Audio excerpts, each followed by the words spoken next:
আসসালামু আলাইকুম ভিউয়ার্স, সবাইকে মাহে রমজানের শুভেচ্ছা জানিয়ে শুরু করতে চলেছি আমার আরও একটি নতুন ট্রাভেল ব্লগ, যেখানে আজ আমি ট্রাভেল করব ইকোনো সার্ভিস তথা বাংলাদেশের সবচেয়ে হাইপ ক্রিয়েট করা বর্তমানে হিনো একে এজে মডেলে এক ইউনিট বাসে করে ঢাকা থেকে নোয়াখালী উদ্দেশ্যে। এছাড়া আমি এই ট্রাভেল ব্লগটিতে আরও অ্যানালিসিস করবো যে জার্নি করাকালীন আমি কী কী রকমের ফ্যাসিলিটিস পেয়েছি, তাছাড়া হিনো একে এজে বাসগুলো স্পেসিফিকেশন বিস্তারিত সম্পর্কে এবং এই বাসটি কতটুকু গতি তুলতে সক্ষম হয়েছে আমার ট্রাভেল করাকালীন সে সম্পর্কে আলোচনা করব এই নতুন ভিডিওতে। সম্পূর্ণ ভিডিও জুড়ে আমি আপনার সাথে রয়েছি শামীম আলম। তবে চলুন দেরি না করে শুরু করা যাক আমার 20তম travel blog, Dhaka to Noakhali with Econo service.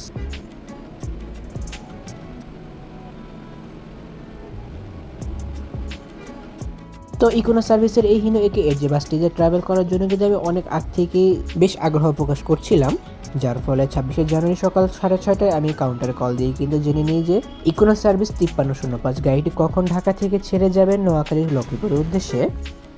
তো তারা আমাকে জানায় যে গাড়িটি আপাতত মানিকনগর কাউন্টারের সামনে রয়েছে, যেটি কিনা সকাল 9টায় ঢাকা থেকে নোয়াখালীর উদ্দেশ্যে ছেড়ে যাবে। তো সকাল 8টায় কিন্তু এই বাসটি মানিকনগর কাউন্টার ত্যাগ করে একজন যাত্রী হিসেবে আমাকে নিয়ে, যেটি সায়দাবাদের ফ্লাইওভারের নিচ থেকে সকাল 9টার ট্রিপ নিয়ে কিন্তু লক্ষ্মীপুরের উদ্দেশ্যে ছেড়ে যাবে। তো আমাদের গাড়ির ড্রাইভার সাহেব সকালে নাস্তা শেষ করে কিন্তু সকাল 9টায় তার যাত্রা শুরু করে লক্ষ্মীপুরের উদ্দেশ্যে। আরেকটা কথা বলি যে এখানে আমি নাস্তার কথা উল্লেখ করেছি কারণ যখন আমি ট্রাভেল ব্লগটি কাস্টিং করছিলাম তখন কিন্তু কোনো প্রকার রোজা রমজানের মাস ছিল না। সকাল 9টা 5 মিনিটে ঢাকা থেকে সকাল কার্যক্রম শেষ করে আমাদের ভ্রমণকারী বাসটি কিন্তু ঢাকা ত্যাগ করা শুরু করে, যেখানে আমরা আমাদের জার্নি শুরু করি মেয়র হানিফ ফ্লাইওভারে ওঠার মাধ্যমে।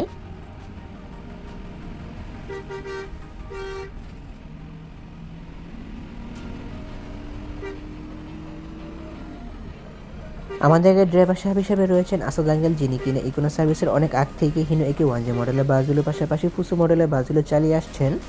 পরবর্তীতে হিনো একে এজে মডেলের বাসটি ইকোনো সার্ভিসে বহরে যুক্ত হওয়ার পর থেকে তিনি এই বাসটি চালাচ্ছেন। তো মেয়র হানিফ ফ্লাইওভার পার করার পর আমাদের পরবর্তী ডেস্টিনেশন কাঁচপুর সেতু। এর আগে কিন্তু আমাদেরকে শনিয়ারকার পাশাপাশি রায়েরবাগ সাইনবোর্ড হয়ে এরপর কাঁচপুর সেতুতে উঠতে হবে। তো শনিয়ারকা, রায়েরবাগ এবং সাইনবোর্ডের বিভিন্ন স্থানের কাউন্টারগুলো থেকে আমাদের বাসটিতে কিন্তু বেশ অনেক যাত্রী উঠে সাইনবোর্ড থেকে আমাদের গাড়িতে সর্বশেষ যাত্রী উঠিয়ে আমাদের পরবর্তী ডেস্টিনেশন কাঁচপুরের উদ্দেশ্যে আমরা এগিয়ে যেতে শুরু করি। পরবর্তীতে কাঁচপুর থেকে নেমে আমাদের পরবর্তী ডেস্টিনেশন মদনপুর। তো মদনপুর আসার পর কিন্তু আমরা ছোটোখাটো একটা জ্যামের সম্মুখীন হয়ে যাই। ছোট এই জ্যামটা ফেস করে আমাদের পরবর্তী ডেস্টিনেশন আমরা মেঘনা সেতুর দিকে এগিয়ে যেতে শুরু করি। তো সকাল হওয়ার কারণে ভেবেছিলাম আমরা হয়তো তেমন একটা জ্যাম ফেস করবো না, কিন্তু ভুক্তভোগী হিসেবে বলবো যে আমরা কিন্তু হিউজ জ্যাম ফেস করেছি।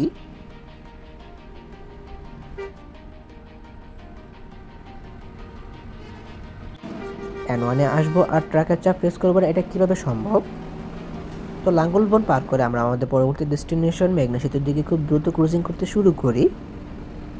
মেঘনা সেতুতে 250 টাকা টোল দিয়ে আমাদের পরবর্তী ডেস্টিনেশন দাউদকান্দি সেতু।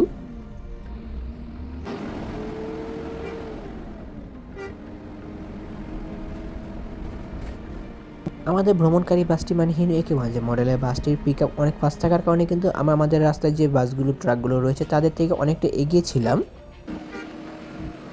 মেঘনা সেতু থেকে নেমে আমাদের গাড়ির ড্রাইভার সাহেব আসাদ আঙ্কেল কিন্তু খুব হেভিলি ক্রুজিং করা শুরু করে, কিন্তু আমরা ভুল করে ততক্ষণে টের পাইনি যে আমাদের জন্য সামনে কি পরিমাণের বড় একটা জ্যাম অপেক্ষা করছে।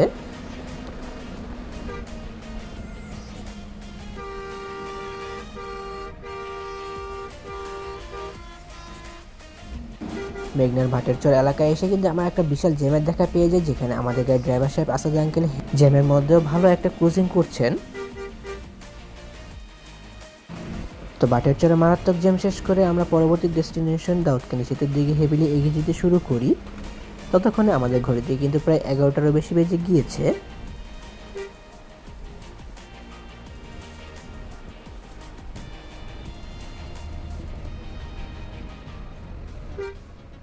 দিনের বেলা হওয়া সত্ত্বেও কিন্তু আমরা N1-এ বেশ ভালো পরিমাণে ট্রাকের চাপ ফেস করেছি। বাংলাদেশের ন্যাশনাল হাইওয়ে 1 মানে N1 এমন একটি রাস্তা যার মাধ্যমে দেশের এক্সপোর্ট এবং ইম্পোর্ট করা পণ্যগুলো পরিবহন করা হয়ে থাকে। সো ট্রাকের চাপ এই রুটিতে দেখতে পাওয়া অস্বাভাবিকের কিছু নয়। তো আমরা N1 সম্পর্কে আলোচনা করতে করতে দাউদকান্দি বাউশিয়া পয়েন্টে চলে আসি, যেখান থেকে আমাদের পরবর্তী ডেস্টিনেশন চান্দিনা। দাউদকান্দি সেতুতে আসার পর আমরা আরও একটি বড় বিপত্তির সম্মুখীন হয়ে যাই, যেখানে আসার পর দেখতে পাই যে এখানে তো ভাটের চরের তুলনায় আরও বড় একটা জ্যাম ফেস করতে হবে আমাদেরকে। দাউদকান্দি থেকে চান্দিনাগামী হাইওয়েতে প্রায় 1.5 ঘন্টার একটা জ্যাম ফেস করার পর কিন্তু আমরা চান্দিনার উদ্দেশ্যে এগিয়ে যেতে শুরু করি। মূলত এই খণ্ডাংশ জ্যামগুলো আমাদের ফেস করতে হয়েছে, কারণ N1-এর বিভিন্ন স্থানে ট্রাকের অ্যাক্সিডেন্ট হওয়ার কারণে কিন্তু রাস্তা ব্লক হয়ে গিয়েছিল। তো ড্রাইভার আসাদ আঙ্কেলের পাশাপাশি আমারও কিন্তু খুব মেজাজ খারাপ হয়ে গিয়েছিল যে এত পরিমাণের ট্রাকের চাপ, পাশাপাশি এত যে জ্যাম, সেটার জন্য। যখনই আমাদের ভ্রমণকারী বাসটি চান্দিনা প্রবেশদ্বারে চলে আসে, তখনই কিন্তু আমি বনেটে চলে যাই ভিডিও করার জন্য, যেখান থেকে কিন্তু আমি গাড়ির দুটি লুকিং গ্লাস সহ গাড়ির নাম সহ N1-এর সকল সৌন্দর্যতা আপনাদের সামনে উপস্থাপন করতে পেরেছি।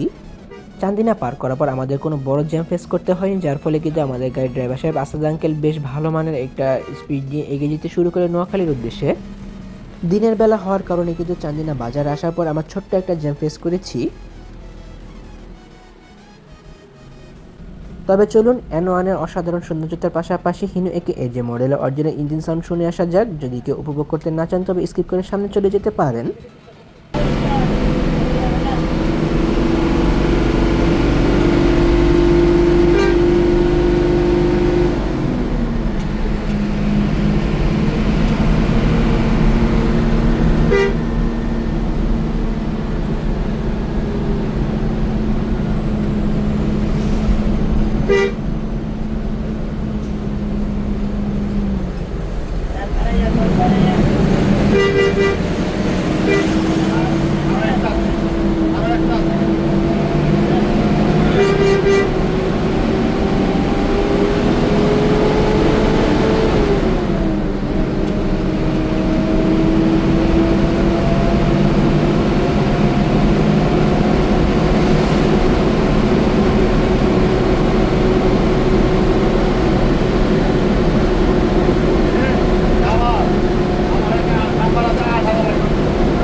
হিনো একে এর যে মডেলের বাসগুলোতে কিন্তু ব্যবহার করা হয়ে থাকে 280 হর্স পাওয়ার বিশিষ্ট একটি শক্তিশালী ইঞ্জিনের ব্যবহার, যেটিতে ব্যবহার করা হয়ে থাকে 6 সিলিন্ডার বিশিষ্ট একটি ইঞ্জিন এবং টার্বোচার্জ ইন্টারকুলারে ব্যবহার করা হয়ে থাকে এই বাসগুলোর ইঞ্জিনগুলোতে।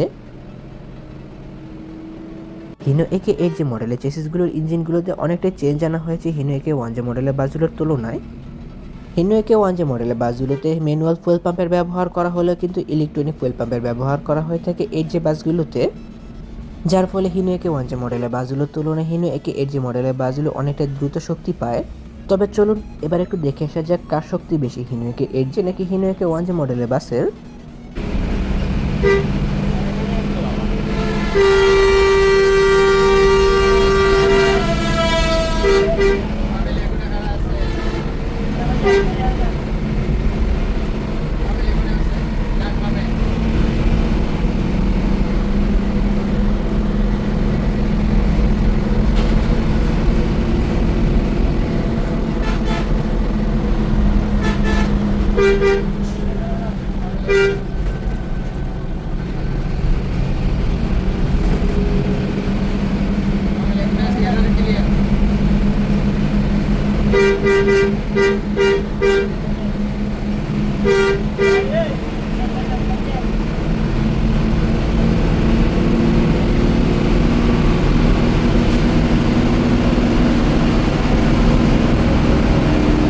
সেম একই অ্যাটিটিউডের আরপিএম থাকা সত্ত্বেও কিন্তু আমাদের ফুয়েল পাম্প ইলেকট্রনিক হওয়ার কারণে হিনো একে ওয়ান যে মডেলের বাসটি আমাদের বাসের সাথে টিকতে পারেনি।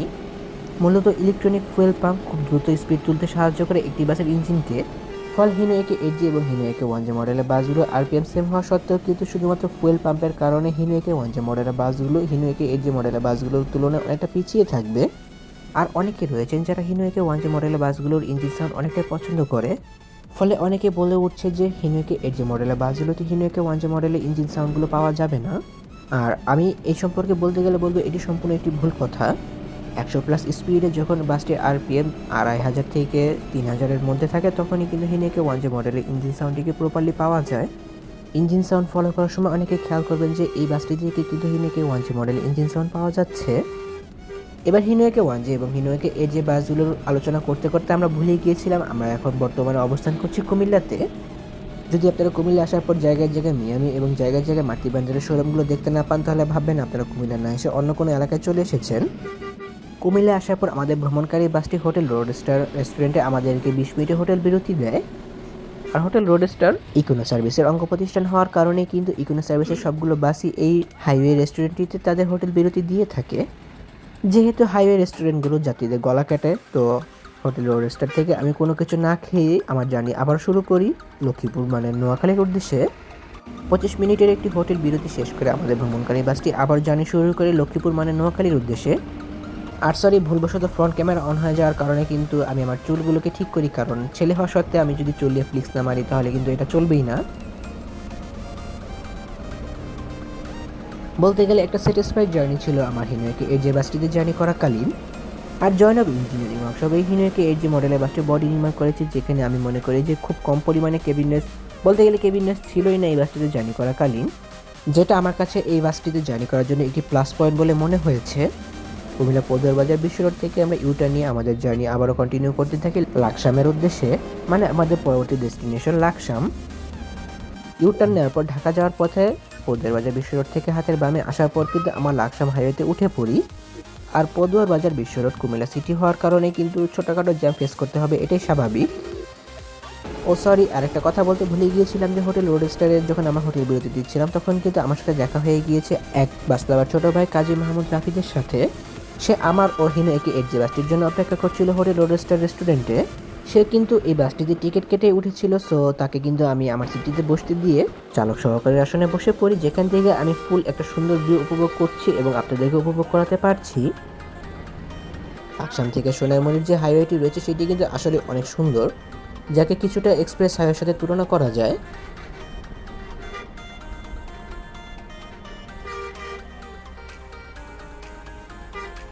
কে বলবে লাকসাম বাজারের মাঝখান দিয়ে এই ছুটে চলা রাস্তাটি একটি হাইওয়ে। লাকসাম বাজারে এই রাস্তাটিতে আসার পর আমার খুব ভয় হচ্ছিল, কারণ কখন কার গায়ে লেগে যায় সেটা নিয়ে কিন্তু আমি বেশ টেনশনে ছিলাম। লাকসাম বাজার পার করার পর আমাদের পরবর্তী ডেস্টিনেশন সোনাইমুড়ি। লাকসাম বাজার পার করার পর আমাদের ভ্রমণকারী বাসটি কিন্তু প্রায় 100 থেকে 120 কিলোমিটার গতি নিয়ে এগিয়ে যেতে শুরু করে সোনাইমুড়ির উদ্দেশ্যে। আর এই হাইওয়ে রাস্তাটি কিন্তু আমার কাছে বেশ ভালোই লেগেছে, যেটাকে দেখলে অনেকে ভেবে উঠবে এটি হয়তো কোনো এক্সপ্রেস হাইওয়ে। তবে চলুন এমন একটা স্মুথ হাইওয়ের পাশাপাশি রাস্তার দুই পাশে যে অসাধারণ সৌন্দর্যতা রয়েছে তা উপভোগ করে আসা যাক হিনোয়েকে 8G মডেলের ইঞ্জিন সাউন্ডের সাথে। যদি কেউ উপভোগ করতে না চান তবে স্কিপ করে সামনে চলে যেতে পারেন।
তো লাকসাম হাইওয়েতে আমাদের গাড়িটি এমন হেভিলি ক্রুজিং করা শুরু করে যেখানে আমাদের গাড়ির ড্রাইভার সাহেব কিন্তু টপ 120 পর্যন্ত তুলে ফেলে। কারণ যখন আমরা সোনাইমুড়ি উদ্দেশ্যে জার্নি শুরু করি তখনই কিন্তু আমাদের ঘড়িতে প্রায় একটারও বেশি বেজে গিয়েছে, মানে আমাদের জার্নি প্রায় 3.5 থেকে 4 ঘন্টা অতিবাহিত হয়ে গিয়েছে রাস্তাতেই। আর রাস্তা ফাঁকা থাকার কারণে কিন্তু আসাদ আঙ্কেল খুব হেভিলি ক্রুজিং করার সুযোগ পেয়ে যায়। মেনি থ্যাঙ্কস টু কাজী মাহমুদ রাফিদ আমার জন্য ওয়েট করার জন্য হোটেল ওরেস্টারে। আর মূলত সবচেয়ে ইন্টারেস্টিং পার্ট হলো এখানে যে আমাদের ভ্রমণকারী বাসটি কিন্তু 141 কিলোমিটার গতি তুলতে সক্ষম হয়েছে এই প্রথমবারের মতো।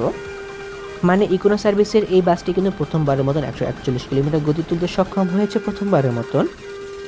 যেখানে দেশে অন্যান্য যে হিনো একে এর যে মডেলের বাসগুলো রয়েছে সেগুলো কেমন পারফরমেন্স প্রদান করছে এখন পর্যন্ত সেটি সম্পর্কে আমার কোনো আইডিয়া নেই।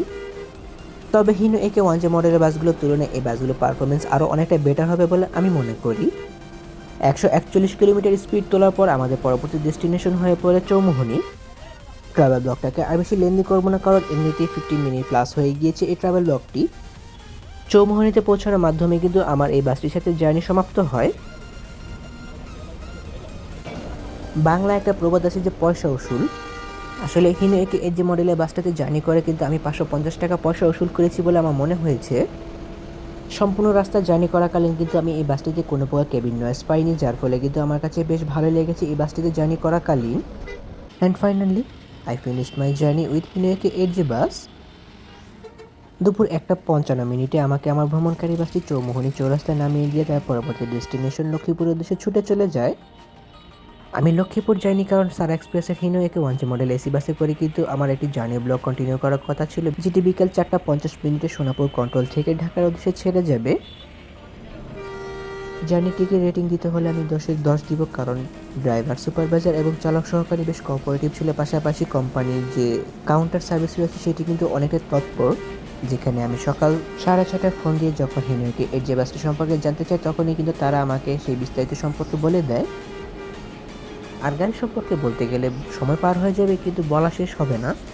তবে আগামী 5 বছর পরে এই হিনো একে 1G মডেলের বাসগুলো কেমন সার্ভিস প্রদান করবে সেটা এখন দেখার বিষয়। ঢাকা থেকে 9:20 রওনা দিয়ে আমরা দুপুর 1:50 চৌমুহনী গিয়ে পৌঁছায় 2.5 ঘন্টা জ্যাম ফেস করেও, যেখানে আমাদের গাড়ির ড্রাইভার সাহেব আসাদ আঙ্কেল কিন্তু ফাঁকা রাস্তা পাওয়ার পর তার টাইমটিকে কভার করার জন্য গাড়ি টেনে সেই সময়টিকে পুষিয়ে দিয়েছেন। তাহলে ভিউয়ার্স, জার্নি ব্লগটি কেমন লাগলো তো কমেন্ট করে কিন্তু অবশ্যই জানাবেন। যদি ভিডিওটি ভালো লেগে থাকে তবে অবশ্যই লাইক ও কমেন্ট করবেন এবং ভিডিও লিঙ্কটি আপনার বন্ধুদের সাথে শেয়ার করতে পারেন। তাছাড়া অসংখ্য ধন্যবাদ জানাই গাড়ি স্টাফ এবং ইকোনো সার্ভিস কর্তৃপক্ষকে আমার কাছে শুধু কোঅপারেটিভ করার জন্য ট্রাভেল ব্লগ চলাকালীন। এমনই কিছু ভিডিও পেতে কিংবা দেশের পরিবহন জগতের সকল তথ্য বিস্তারিত জানতে কিংবা নতুন বাসগুলো আপডেট সবার আগে পেতে অথবা ভ্রমণ সংক্রান্ত কোনো তথ্য জানতে আমার এই চ্যানেলটিকে সাবস্ক্রাইব করে পাশে থাকার অনুরোধ রইল। খুব শীঘ্রই ফিরছি নতুন কোনো ভিডিও নিয়ে, সেই প্রত্যাশা আজকের ভিডিও এখানে শেষ করছি। আল্লাহ হাফেজ।